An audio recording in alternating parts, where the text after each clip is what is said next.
Nobody warns you about this one. You're not always being attacked. Sometimes you're being separated. Look at Elijah. He just called down fire from heaven. 450 prophets of Baal, the greatest victory of his entire life. And then he ran. He left his servant behind. He went a day's journey into the wilderness, alone, sat down under a tree, and asked God to let him die.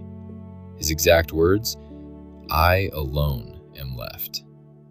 It wasn't even true. God told him there were 7,000 others. But that's what isolation does. It doesn't just leave you alone. It convinces you that you always were. Look at Jonah. Watch the direction. He went down to Joppa, down into the ship, down into the lowest part of the vessel.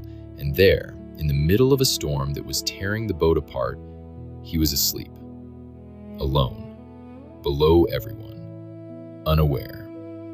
And look at the man in the tombs. Scripture says he lived among the graves.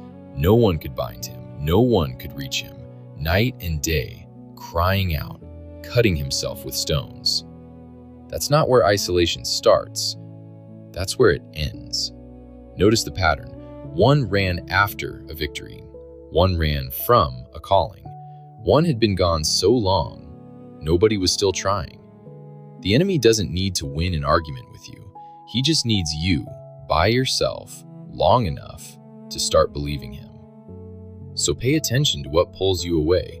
The skipped Sunday, the unanswered text, the friend you stopped calling. When Jesus sent the disciples out, he didn't send them alone. He sent them 2 by 2. He knew. This is part of a series on how the enemy actually works. Follow so you don't miss the rest.